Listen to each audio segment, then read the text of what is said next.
Life oriented education. Life oriented education அப்படின்னா நம்ம வாழ்க்கைக்கு தேவையான அடிப்படையான நல்ல காரியங்களை கோட்பாடாய் கொண்டு அதை அபியாசப்படுத்தி ஒரு வெற்றியுள்ள வாழ்க்கையை வாழ்வதற்கு கற்றுக்கொள்ள வேண்டிய ஒரு இடம் தான் லைஃப் ஓரியன்டட் எஜுகேஷன். ஸோ இதில் கவனித்துக் கொண்டிருக்கக்கூடிய நீங்கள் LOEக்கு ஒரு சரித்திரம் இருக்கிறது. நான் பள்ளிக்காலங்களிலே படித்த பொழுது எனக்கு LOE அப்படிங்கிற ஒரு பீரியட் இருந்தது. ஸோ அந்த வகுப்பில் அநேக நாட்கள் யாருமே வர மாட்டாங்க. ஸோ பெரிதளவில் எதையும் தெளிவாய் ஆரம்பகட்ட காலங்களிலே நான் புரிந்து கொள்ள முடியும். வாழ்க்கை தத்துவங்கள், வாழ்க்கையை எப்படி வாழ வேண்டும் அப்படிங்கிற அடிப்படை தேவைகளை எங்களுக்கு ஒரு ஆலோசனையாய் வழங்குவதற்கு அந்த நாட்களில எங்களுக்கு இல்லை. ஸோ அது நிமித்தம் அதன் விளைவுகளாக பல காரியங்கள் என்னுடைய வாழ்க்கையில ஏற்பட்டு விட்டது. அது என்னோடு கூட படித்த உங்க எல்லாத்துக்குமே தெரியும். அதை எப்படி நம்மளுடைய வாழ்க்கை முறைகள் அறியாத வயதினில நம்மளுடைய வாழ்க்கை முறைகள் எப்படி இருந்தது அப்படிங்கிறது எல்லாருக்குமே நல்லா தெரியும். இன்றைக்கு ஆனாலும் நாம் ஒரு நல்ல நிலையிலே நாம் இருக்கிறோம். அது ஒரு கடவுளுடைய ஒரு ஈவு. ஸோ இதுல என்ன நாம் பார்க்க இருக்கிறோம் அப்படின்னா, அந்த குறிப்பா நம்ம அநேகருடைய இடரல்களுக்கு ஒரு நாளும் காரணமா இராதபடி மற்றவர்களுக்கு பார்த்தீங்கன்னா ஒரு வெற்றியுள்ள வாழ்க்கையை வாழ கற்றுக்கொள்ளக்கூடிய ஒரு காரியங்களை நம்ம கொண்டிருக்க வேண்டும். எப்பொழுதும் ஒரு உதாரணமாக அவருடைய வாழ்க்கைக்கு பிரயோஜனப்படக்கூடிய நற்காரியங்களை, நற்கிரியைகளை, நல்ல விஷயங்களை நாம் என்ன செய்யணும் அப்படின்னு சொன்னா ஒரு கற்றுக் கொடுக்கக்கூடிய ஒரு கடமைப்பட்டு இருக்கிறோம். நம்மளுடைய நண்பர்களுக்கு மாத்திரமல்ல, நம்மளுடைய குடும்ப நபர்களுக்கு மாத்திரமல்ல, அநேகர் இடரல் அடைகிறார்கள். அநேகர் தன்னுடைய வாழ்க்கையை தொலைத்துக் கொண்டிருக்கிறார்கள். அநேகர் தன்னுடைய வாழ்க்கையில ஒரு தவறான முடிவுகளை எடுத்து அவர்களுடைய வழிகளை இழந்து தோல்வியுற்று தன்னுடைய வாழ்க்கையை முடித்துக் கொண்டிருக்கிறார்கள்.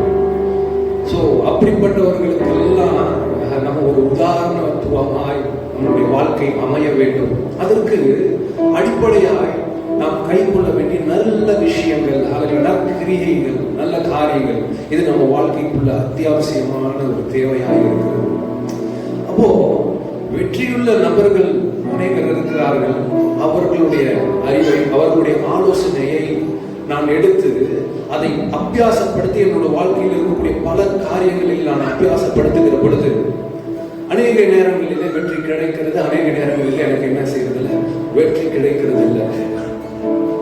அதே சமயம் வெற்றி கிடைத்தாலும் அநேகர் அதை அபியாசப்படுத்துவதற்கு தெரியறதில்லை. அது எல்லாமே நேர்த்தியாய் வடிவமைக்கப்பட்டிருக்கிறதா, எல்லாத்துக்கும் பொதுவானதா அப்படிங்கிற அந்த ஒரு கண்ணோட்டத்தின் நிமித்தமா அதுவும் புரியறதில்லை.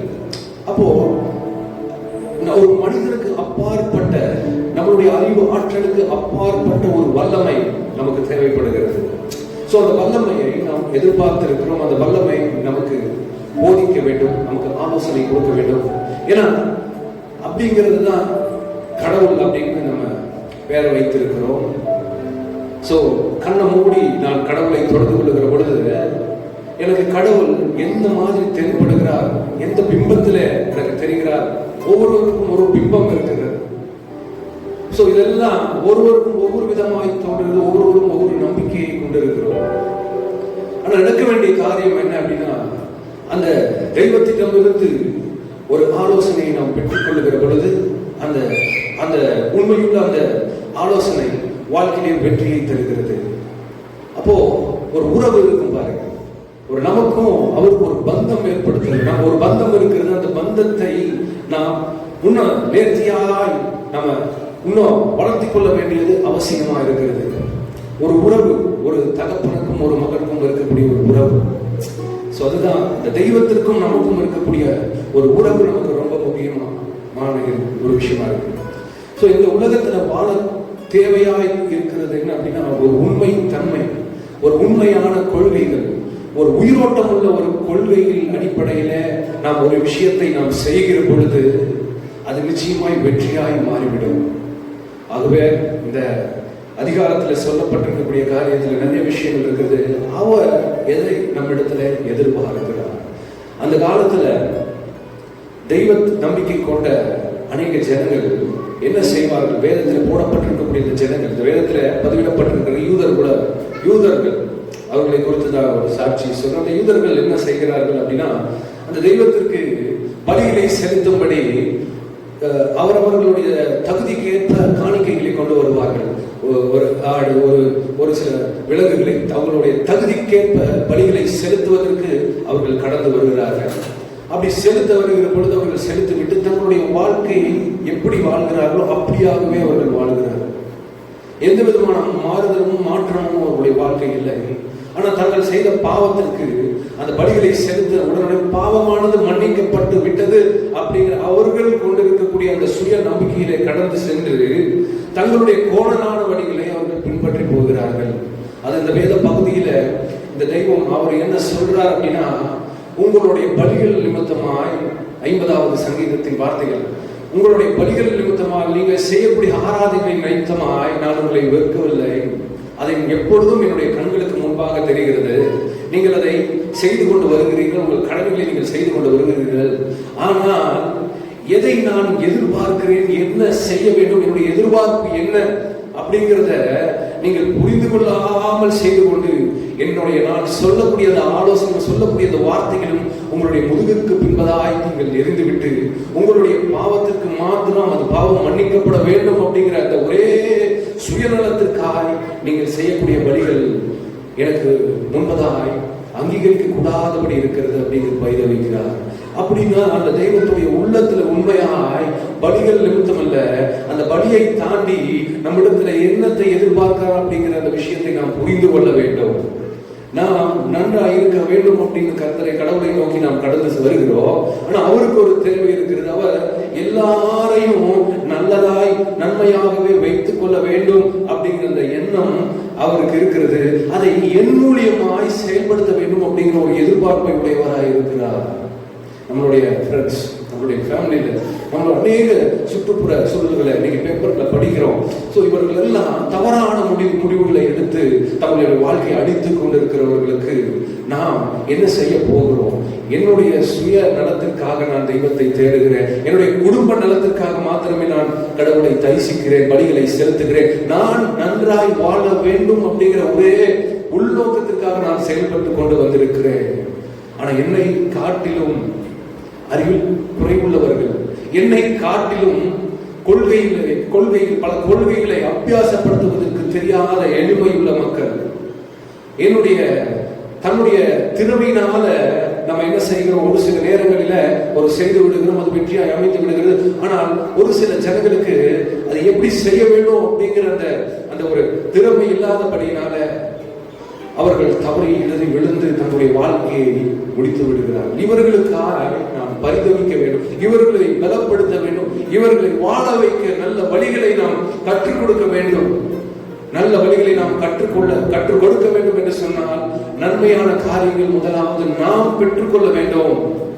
அப்போ இது மனுஷனிலிருந்து ஒரு ஆலோசனையை நாம் பெற்றுக்கொள்ள முடியும். சில மனிதர்களிலிருந்து ஒரு சில அறிவு காரியம் சம்பந்தமான ஒரு சில காரியங்களை நான் கற்றுக்கொள்ள முடியும். ஆனால் இதெல்லாம் அனைவருக்கும் அபியாசப்படுத்தக்கூடிய தகுதியுடையதாக என்பதை யோசித்து பார்த்தால் சில பேருக்கு அது தகுதியுடையதாக இருக்கிறது, சில பேருக்கு அது தகுதி இல்லாமல் போய்விடுகிறது. அப்போ உண்மையுள்ள பலம் வாய்ந்த மனித வல்லமைக்கு அப்பாற்பட்ட ஒரு தெய்வத்தை நாம் இருந்து நாம் பெற்றுக்கொள்ளக்கூடிய அந்த ஆலோசனை, நாம் பெற்றுக்கொள்ளக்கூடிய அந்த ஐடியாஸ், நாம் பெற்றுக்கொள்ளக்கூடிய அந்த கோட்பாடுகள் இடறி போய் கொண்டிருக்கக்கூடிய அநேக ஜனங்களுக்கு உதவியா இருக்குமே. விழுந்து போகக்கூடிய ஒரு சமுதாயத்திற்கு அந்த உண்மையான அந்த கொள்கைகளை நாம் கடைபிடிக்க சொல்லிக் கொடுக்கிற பொழுது அது அவர்களுக்கு பிரயோஜனமா இருக்குமே. இதுதான் ஒரு நல்ல ஒரு செயலாற்றல். இப்படிப்பட்ட ஒரு செய்கைகளை நாம் செய்யும்படியாகவும், இப்படிப்பட்ட செயல்பாடுகளை நாம் ஒருவருடைய வாழ்க்கையில் அபியாசப்படுத்தி கற்றுக் கொடுக்கும்படியாகவும் நாம் அழைக்கப்பட்டிருக்கிறோம். நாம் இந்த பூமிக்கு உருவாக கொண்டு வரப்பட்டிருக்கிறோம். அப்படி அனைவரையும் நேசிக்கக்கூடிய, அனைவருடைய இடர்களை